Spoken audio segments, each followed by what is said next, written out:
নমস্কার বন্ধুরা, আজকে আমি যে টপিকটি পড়াবো তোমাদেরকে রেসিমাইজেশন অফ বাইফিনাইল কম্পাউন্ড।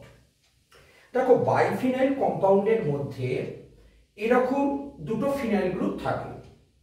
এখন যখন দুখানা ফিনাইল গ্রুপ থাকবে কারোর মধ্যে, তখন যদি সিঙ্গেল বন্ডে থাকে, সেই সিঙ্গেল বন্ডের মধ্যে রোটেশনটা পসিবল।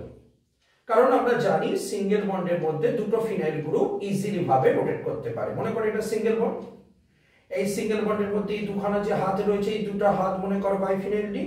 তো সিঙ্গেল বন্ডের মধ্যে এই রোটেশনটা পসিবল। তাহলে সমস্যাটা কোথায় হয়?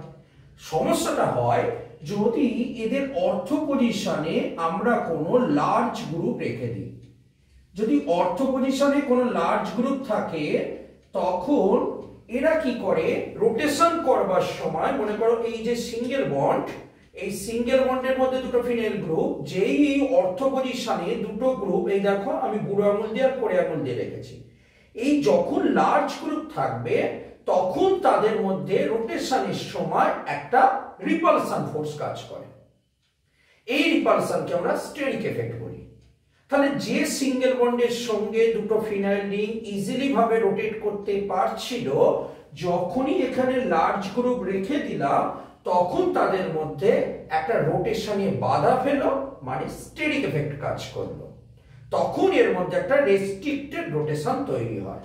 তাহলে এরকম রেস্ট্রিক্টেড রোটেশন হলে কি হবে না, রেস্ট্রিক্টেড রোটেশন হলে কি হবে, একটা ফিনাইল রিং তার লার্জ গ্রুপ এবং দুটো যে লার্জ গ্রুপ রেখেছে সেটা তার নিজের প্লেনে রাখবে, কোপ্লানার ফর্মে থাকবে। আর একটা ফিনাইল রিং কি করবে, এই আগের ফিনাইল রিং এর সঙ্গে একটা পারপেন্ডিকুলারলি ভাবে থাকবার চেষ্টা করবে, যেখানে একটা আপ বন্ড থাকবে আর একটা ডাউন বন্ড থাকবে। ব্যাপারটা কিরকম? ব্যাপারটা হলো এইরকম অনেকটা, যে মনে করো আমার কাছে এই যে দুটো ফিনাইল রিং আগে ছিল, মাঝখানে মনে করো সিঙ্গেল বন্ড আছে, একটা কি হবে, এরকম পারপেন্ডিকুলারলি ফর্মে চলে আসবে। তাহলে পারপেন্ডিকুলারলি ফর্মে চলে আসলে কি হবে, এই যে কর্নার গুলোতে মনে করো যে গ্রুপগুলো ছিল তাদের মধ্যে কি হবে, ডিসটেন্স বাড়বে, ফলে রিপালশনটা কমে যাবে। তাহলে যদি কোনো লার্জ গ্রুপ না থাকে, দুটো ফিনাইল রিং এরকম ফর্মে থাকতে পারে, এরকম ফর্মে থাকতে পারে, তারপর এরকম ফর্মে থাকতে পারে, যে কোনো ফরম্যাটে থাকতে পারে। বাট প্রবলেমটা হলো যদি লার্জ গ্রুপ থাকে, তখন তাদের রিপালশনটাকে মিনিমাম করবার জন্য তারা একে অপরের পারপেন্ডিকুলার ফর্মে থাকবে।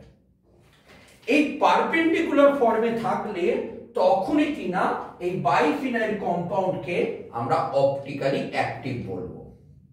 কিন্তু প্রশ্নটা হলো, একবার যদি তারা পারপেন্ডিকুলার ফর্মে চলে যায়, এরকম ভাবে যদি একটা অপরটা যদি এরকম পারপেন্ডিকুলার ফর্মে চলে যায়, আগে কি ছিল, সেম প্লেনে ছিল এরকম ভাবে, তো এখন যদি তারা একে অপরের পারপেন্ডিকুলার প্লেনে চলে যায়, তাহলে তো আর সে রোটেশন করতে পারবে না। আর রোটেশন না করতে পারলে রেসিমাইজেশন হবে কি করে? তাহলে কি রেসিমাইজেশন হবে না? উত্তর হলো হ্যাঁ, হবে। আমরা একটুখানি কিছু মডিফিকেশন করব, কিছু জিনিস অ্যাপ্লাই করে দেখব কি করে এই বন্ডটাকে রোটেট করতে পারি। কিন্তু আবারও বলছি, তারা যদি সেম প্লেনে থাকে, এরকম যদি সেম প্লেনে থাকে, এই যে দুটো গ্রুপের মধ্যে রিপালশন, এই যে দুটো গ্রুপের মধ্যে রিপালশন হবে, তারা কিনা আনস্টেবল হবে। বাট যদি আমি কিছু কেরামতি করতে পারি যাতে আমি বন্ডটাকে রোটেট করতে পারি, তখনই আমার কাছে রেসিমাইজেশন হবে, যেটা আজকের আমার পড়বার বিষয়। এখন এইগুলো আমরা কি করতে পারি, আমরা কি করলে এই রেসিমাইজেশনটা পসিবল বা রেসিমাইজেশনটাকে আমরা আনতে পারি, তাহলে দেখি। দেখো, এর জন্য আমি তোমাদের কাছে কতগুলো পয়েন্ট তুলে ধরছি। এক নম্বর হলো হিট। হিট দিলে এই রেসিমাইজেশনটা পসিবল আছে। দু নম্বর দিয়ে কি করব, একটা হলো মেটা এফেক্ট দিয়ে দেখব, আর তিন নম্বর দিয়ে আছে প্যারা এফেক্ট। ঠিক আছে, প্যারা এফেক্ট। এবং প্যারা এফেক্টের দুটো পয়েন্টে দেখব, একটা হলো ইলেকট্রন উইথড্রয়িং গ্রুপ আর একটা হলো ইলেকট্রন ডোনেটিং গ্রুপ। ক্লিয়ার? তাহলে আমরা প্রথমে চলে আসছি হিটের এফেক্টটা কি। দেখো, আমার কাছে এই যে ফর্মে যে স্ট্রাকচারটা রয়েছে, আমরা একবার দেখার চেষ্টা করছি এই স্ট্রাকচারটা আরএস নোমেনক্লেচারটা কি। দেখো, আর গ্রুপ অবশ্যই বেশি প্রায়োরিটি পাবে, ঠিক আছে। এই দিক থেকে আমরা দেখছি, সুতরাং এটা হলো প্রক্সিমাল আর এটা হলো ডেন্টাল। ঠিক আছে, তো প্রক্সিমালের 8টা 1 নম্বরে থাকবে, হাইড্রোজেনটা 2 নম্বরে থাকবে, এবং এই দিকে ডি এর এই দিকটা কি থাকবে, এটা 3 নম্বর, ওইটার দিক থেকে এটা 4 নম্বরে। তো আমি ডাউনটাকে যদি বাদ দিই তাহলে দেখো 1 3 4 এ ঘুরছে, মানে কিসে ঘুরছে, 1 3 4 মানে এসে ঘুরছে, তাই তো। আর আমরা কি জানি, আমরা জানি 4 3 2 1 প্লাস মাইনাস, এটা ব্যাকে থাকে, তাই তো আরএস নোমেনক্লেচারে। তো ডাউনে রয়েছে 2 মানে এটা এস নোমেনক্লেচারই রয়েছে। ক্লিয়ার? এবার দেখো এই স্ট্রাকচারটাকে একটু ভালো করে ভাববার চেষ্টা করো। এই যে আর এবং এইচ, আরটাকে মনে করে বুড়ো আঙুল দেখাচ্ছি, আর এইচটাকে মনে করে এইটা দেখাচ্ছি। So this is R and this one is H, right? তো এই আর এবং এইচ রয়েছে, এবং এইভাবে আমার কাছে আর এবং এইচ রয়েছে। আরেকটা ক্ষেত্রে আর এবং এইচ কিভাবে রয়েছে, আরেকটা ক্ষেত্রে আর এবং এইচ রয়েছে এরকম ভাবে, পারপেন্ডিকুলারলি ভাবে রয়েছে। ঠিক আছে, এবার দেখো আমি এটাকে রোটেট করছি। রোটেট কিভাবে করতে পারি, দুভাবে করতে পারি। একটা ক্লকওয়াইজ পারি রোটেট করতে, আর একটা অ্যান্টি ক্লকওয়াইজ পারি রোটেট করতে। দুভাবে আমি রোটেট করতে পারি। তো মনে করো আমি এইভাবে ছিল, এই জিনিসটাকে আমি মনে করো আমি এইভাবে রোটেট করছি, ঠিক আছে, ক্লকওয়াইজ রোটেট করছি। তাহলে যদি এরকম ভাবে রোটেশনটা হয়, তাহলে দেখো একটা ইন্টারমিডিয়েট স্টেপ আসবে। সেই ইন্টারমিডিয়েট স্টেপটা কি, সেটা হলো আর এইচ। বুঝতেই পারছো? একবার নিজের আঙুল দিয়ে করে নাও, দেখো এরকম ভাবে রেখে দাও, এরকম ভাবে রেখে দিয়ে তুমি এটা এই দিকে রোটেট করো।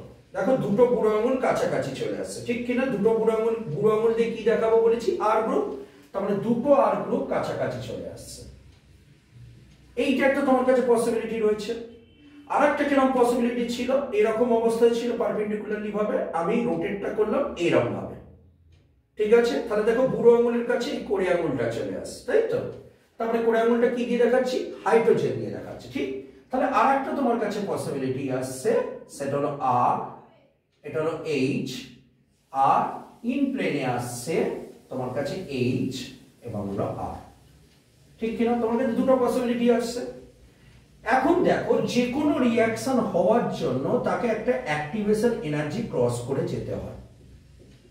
ঠিক আছে, এখন ইম্পর্টেন্ট কথা হচ্ছে এরপর আরো রোটেশন করব, কারণ আমরা জাস্ট এখান থেকে কি করেছি, 90 ডিগ্রি রোটেট করেছি। ঠিক আছে, তো এখন প্রশ্নটা হচ্ছে এই যে দুখানা পসিবিলিটি, একটা ক্লকওয়াইজ এবং একটা অ্যান্টি ক্লকওয়াইজ করলাম, তুমিও নিজে জাস্ট হাতের মধ্যে এরকম লিখে করার চেষ্টা করো, দেখবে পারবে করতে। এখন এই যে দুখানা তুমি স্ট্রাকচার পেলে, এই দুটো স্ট্রাকচারকে যদি প্রপারলি ভাবে একটু বিশ্লেষণ করার চেষ্টা করো, দেখতে পাবে এই যে স্ট্রাকচারটা, দুটো আর গ্রুপ খুব ক্লোজ হওয়ার জন্য এই ট্রানজিশন স্টেটটা হাই, এনার্জি হাই। ট্রানজিশন স্টেটটা হাই মানে এনার্জি হাই, রাইট? আর এইটার ক্ষেত্রে দেখো আর এবং এইচ থাকবার জন্য স্ট্যাটিক এফেক্ট কম হবে, ফলে ট্রানজিশন স্টেটের এনার্জিটা কি আছে, লো আছে, রাইট? এরপর আমি কি করলাম, এরপর আমি যেটা করব কি না, আমরা এই যে জিনিসটাকে আমরা আবার রোটেট করব। আবার রোটেট করলে কেমন হবে, এটা আর, এটা এইচ, এবং এই জিনিসটা তখন দেখো কিভাবে রয়েছে, দেখো এরকম ফর্মে রয়েছে, ঠিক এইভাবে রয়েছে, আর এইচ, এটা হলো এইচ, এইভাবে রয়েছে। ঠিক আছে, আমি কিভাবে প্রথমে কেমন ছিল দেখো ভালো করে, প্রথমে এরকম ভাবে ছিল, আটটা এরকম ছিল, তাহলে আমি এটাকে এরকম এনেছি, তারপর পরের লাইনে এরকম ভাবে তুলে দেবো। ঠিক আছে, তাহলে এরকম ভাবে তুলে দিলে আমার কাছে কেমন দেখতে হচ্ছে এখন দেখো এটা চলে আসছে তোমার কাছে কোন বন্ডে চলে আসছে, আপ বন্ডে, এবং এটা চলে আসছে তোমার কাছে কি বন্ডে, ডাউন বন্ডে। বুঝতে পারছো? জিনিসটা প্রথমে এরকম ছিল, আমি এরকম করলাম, তারপর এরকম তুললাম। দেখো আগে যে আপে ছিল, এটা হলো আপে ছিল, দেখো বুড়ো আঙুলটা আপে ছিল, মানে আর গ্রুপটা আপে ছিল। দেখো এটা ইন প্লেনে চলে এলো, ঠিক আছে, তারপর এরকম তুলেছি, তাহলে এরকম তুললে কি হবে, উপরের দিকে কি চলে এলো, এইচ চলে এলো, তার মানে আপে এইচ দিয়েছি, ডাউনে দিয়েছি আর। এখন এইটার নাম্বারিং করো একই রকম ভাবে, 1 2 3 4, তাহলে 1 3 4, ঠিক আছে, 1 3 4 কিসে ঘুরছে, 1 3 4 এসে ঘুরছে, কিন্তু আপে আছে হাইড্রোজেন, যেটা কিনা আর কনফিগারেশন, সরি এস কনফিগারেশন থাকবে, ঠিক আছে, কারণ আপ বন্ডে কি ছিল 4 3 2 1, যেটা ছিল কি plus minus plus minus plus, অর্থাৎ যা হবে তার উল্টোটা হবে, এটা এস হচ্ছে,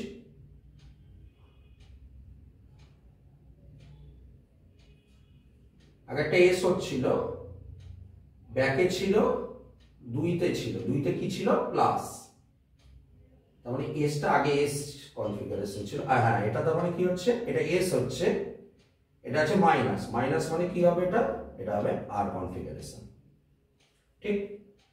কিন্তু দেখো এই দিকে যে ট্রানজিশনটা, মানে যেটা আমার কাছে এরকম ছিল, ওই যে একটা আপ একটা ডাউন এরকম ভাবে ছিল, আপ ডাউন এরকম ছিল, আমি পরের স্টেপে কি করেছি, ট্রানজিশন স্টেটটা কোথায় নিয়ে গেছি বলো, এরকম নিয়ে গেছি, এখানে কি হচ্ছে স্টেডিক এফেক্টটা অনেক বেশি, তাহলে স্টেডিক এফেক্টটা অনেক বেশি হওয়ার জন্য এরপরে রোটেশনটা হবে না বলছি না, অবশ্যই হবে, এরকম নয় যে রোটেশনটা হবে না, অবশ্যই এরপর রোটেশনটা হবে, কিন্তু এই রোটেশন করবার জন্য হিউজ এনার্জি দরকার, মানে হাই টেম্পারেচার দরকার, হিউজ এনার্জি দরকার বা হাই টেম্পারেচার আমার এখানে কি হবে দরকার হবে।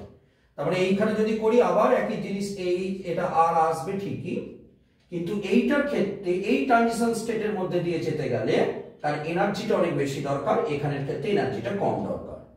তার মানে আমি কি বলতে চাইছি, আমি যদি হিট অ্যাপ্লাই করে বা টেম্পারেচার ইউজ করে থাকি, তখন স্টেডিক এফেক্ট যতই থাকুক না তাদের মধ্যে, তবুও সে জোর করে হলেও রোটেট করবে, তখন রেসিমাইজেশন পসিবল হবে। তাহলে রেসিমাইজেশন কখন পসিবল, প্রথম কাজটি হলো টেম্পারেচার বাড়ালে অথবা হিট অ্যাপ্লাই করলে আমার কাছে রেসিমাইজেশন পসিবল। ক্লিয়ার আছে? 2 নম্বর আমি তোমার কাছে পয়েন্টটা আনছি, মেটা এফেক্ট। এই মেটা এফেক্ট জিনিসটা কি একটু ভালো করে বোঝবার চেষ্টা করো। দেখো একটা আমি দুটো কম্পাউন্ড নিচ্ছি, দুটো কম্পাউন্ড নিলে বুঝতে পারবে। মনে করো দুটো বাইফিনাইল রিং নিচ্ছি, তো আমি যদি জিজ্ঞেস করি কোনটার ক্ষেত্রে রেসিমাইজেশন ফার্স্ট টেস্ট, কোনটার ক্ষেত্রে ফার্স্ট টেস্ট, মনে করো এইখানে আমি CH3 নিলাম, এখানে OMe নিচ্ছি, আর এখানে CH3 OMe, আর এখানে মনে করো NO2, আর এখানে মনে করো CH3 নিচ্ছে। দুটোর মধ্যে আমি কি করলাম, প্রথমটার ক্ষেত্রে মেটা পজিশনে একটা NO2 গ্রুপ দিয়ে দিলাম। এখন প্রশ্নটা হচ্ছে দেখো, OMe CH3 এর সঙ্গে একটা স্টেরিক এফেক্ট কাজ করে, এখানেও সেই স্টেরিক এফেক্টটা কাজ করছে, কিন্তু দ্বিতীয়টার ক্ষেত্রে OMe CH3 দিকে না থেকে ও নিজে মনে করে তার ওরিয়েন্টেশনটা এই দিকে করে নিতে পারে। তুমি বলবে স্যার ফার্স্ট এরটাও তো পারে। ফার্স্ট এরটা যদি Me গ্রুপটা ওরিয়েন্টেশন এই দিকে করে নেয়, এই Me এর সঙ্গে NO2 এর আবার স্টেরিক এফেক্ট হবে। তাহলে এই দুটোর মধ্যে এই মেটা পজিশনে যদি NO2 গ্রুপ বাড়াই, মানে এখানেও যদি NO2 নিই আবার NO2 নিই, যত মেটা পজিশনে NO2 গ্রুপ বাড়বে তত কম্পাউন্ডটা বেশি পরিমাণে স্টেরিক এফেক্ট ফিল করবে, ফলে তাদের রোটেশনটা বেশি পরিমাণে রেস্ট্রিক্টেড হবে, মানে যেতে চাইবে না, রোটেট করতে চাইবে না। টেম্পারেচার বাড়ালে অবশ্যই রোটেট করবে, কিন্তু টেম্পারেচার বাড়ালে তার তো একটা লিমিটেশন আছে। তাহলে যদি এইরকম ভাবে মেটা পজিশনে NO2 গ্রুপ নিই, তখন এই OMe গ্রুপ, এই অর্থ পজিশনে OMe গ্রুপটা এখানকার অর্থ পজিশনের সঙ্গে তো স্টেরিক এফেক্ট হচ্ছে, প্লাস তার নিচের ফিনাইল রিং এর NO2 মেটা পজিশনে NO2 এর সঙ্গে স্টেরিক এফেক্ট হচ্ছে, ফলে এই কম্পাউন্ডের রেসিমাইজেশনটা ভেরি মাচ ডিফিকাল্ট হয়ে যাবে। বাট কম্পেয়ার টু সেকেন্ড কম্পাউন্ডের ক্ষেত্রে OMe টা CH3 দিকে না থেকে টুয়ার্ডস এই দিকে মেটা পজিশনের দিকে শিফট করে থাকতে পারে, তখন তাদের রেসিমাইজেশনটা কম্পারেটিভলি ভাবে ইজি হতে পারে। তাহলে আমরা কি বুঝলাম, আমরা এটা বুঝলাম যদি মেটা পজিশনে কোনো বাল্কি গ্রুপ নেওয়া হয় তার রেসিমাইজেশনটা স্লো হয়। ক্লিয়ার? হবে না বলছি না, অবশ্যই হবে। টেম্পারেচার বাড়ালে কেন হবে না? একটা সিঙ্গেল বন্ড তাকে রোটেট করছি, যতই স্টেরিক এফেক্ট থাকুক, স্টেরিক এফেক্ট বেশি আছে মানে কি তার ট্রানজিশন স্টেটের এনার্জিটা বেশি। তো আমি যদি টেম্পারেচার বাড়াই কেন হবে না? অবশ্যই হবে, কিন্তু তারও তো একটা লিমিটেশন আছে। প্রচুর টেম্পারেচার বাড়ালে বন্ড ব্রেক হয়ে যেতে পারে। এই তো এরকম তো একটা মানে পসিবিলিটি তো কাজ করছে, তাই না? তো এই জিনিসটা আমাদের খেয়াল রাখতে হবে মেটা পজিশনে যেন না কোনো লার্জ গ্রুপ আমরা ইন্ট্রোডিউস করি রেসিমাইজেশন করতে।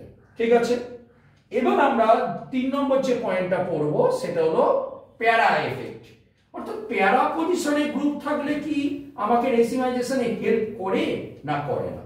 দেখো আমি একটা এক্সাম্পল আকারে নিচ্ছি। মনে করো তোমার কাছে একই রকম ভাবে রয়েছে, এইখানে গ্রুপগুলো নিয়েছে প্যারা পজিশনে। মনে করো আমি OCH3 গ্রুপ নিয়েছি যেটা পুশ করে। ঠিক আছে, এখানে লার্জ গ্রুপ নিয়েছি, মনে করো NO2CH3 র্যান্ডমলি লিখে দিচ্ছি। ঠিক আছে, NO2CH3 র্যান্ডমলি লিখে দিচ্ছি। এখন প্যারা পজিশনে আমি কি নিয়েছি? লার্জ গ্রুপ নিয়েছি, এই একটা ইলেকট্রন ডোনেটিং গ্রুপ নিয়েছি। ইলেকট্রন ডোনেটিং গ্রুপ নিয়েছি। এখন ইলেকট্রন ডোনেটিং গ্রুপ যদি আমরা নিই তাহলে আমার কাছে কি কাজ করবে? দেখো ইলেকট্রন ডোনেটিং গ্রুপের কাজটা হলো এই যে ডবল বন্ড, এটাকে কি করবে? এই বন্ডটাকে এখানে ফেলবে, এটাকে এখানে করবে, এই বন্ডটাকে উপরে তুলে দেবে। দেখো এটা লাভ কি হলো? যদি এর স্ট্রাকচারটাকে দেখো, আমি আরেকটা সাইডেও একই রকম ভাবে আঁকা যায়, আমি সেটা আঁকছি না, আমি যে কোনো একটা সাইডের ছবিটা আঁকছি। তাহলে যদি তুমি একটু ভালো করে স্ট্রাকচারটা দেখো, তাহলে দেখো স্ট্রাকচারটা এখানে একটা মাইনাস চার্জ তৈরি হয়েছে। এখন এইটা হলে তোমার কি লাভ আছে? এইটা হলো লাভটা হলো এইটা যে এইখানে কার্বনটা sp2 হাইব্রিডাইজ ছিল। sp2 হাইব্রিডাইজ ছিল। দেখো sp2 হাইব্রিডাইজড মানে হলো ডবল বন্ড। এই ডবল বন্ডে মানে দুখানা বন্ড তোমার কাছে থাকবে, দুটো এরকম ভাবে বন্ড তোমার কাছে থাকবে। এই ডবল বন্ডের রোটেশনটা ভেরি ডিফিকাল্ট। কিন্তু যখন এটা sp3 হাইব্রিডাইজড হয় তার সে টেট্রাহেড্রাল প্যাটার্নে থাকার চেষ্টা করে। অর্থাৎ ইন প্লেনের মধ্যে এই যে গ্রুপগুলোর মধ্যে স্টেরিক এফেক্ট কাজ করবে, কিন্তু যদি এর টেট্রাহেড্রাল প্যাটার্নে থাকে এইভাবে না থেকে এরকম বেন্ড ফর্মের টেট্রাহেড্রাল ভাবে থাকতে পারে। কারণ টেট্রাহেড্রাল মানে হলো এরকম টাইপের স্ট্রাকচার, এই যে তিনটে এরকম থাকবে আর উপর দিকে এরকম ভাবে থাকবে, এরকম টেট্রাহেড্রাল প্যাটার্ন হয়ে থাকে। তাহলে টেট্রাহেড্রাল প্যাটার্নে থাকলে এটা দেখো এটা কি ছিল? এটা ছিল প্লানার। ঠিক আছে, ট্রাইগোনাল প্লানার sp2 হাইব্রিডাইজ ছিল, কিন্তু এটা হয়ে গেল কি এখন sp3 হাইব্রিডাইজ।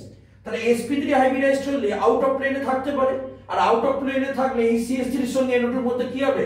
স্টেরিক এফেক্টটা কাজ করবে না তখন, বা করলেও খুব কম কাজ করবে। তো যদি ইলেকট্রন ডোনেটিং গ্রুপ থাকে আমি কি বলবো? যে carbon of phenyl ring converted sp2 hybridise to sp3 hybridise. সুতরাং এই একটা এনাফ স্পেস পায় টু ওরিয়েন্ট ইটস গ্রুপ। তাদের গ্রুপগুলোকে ওরিয়েন্ট করবার জন্য একটা এনাফ স্পেস পায়।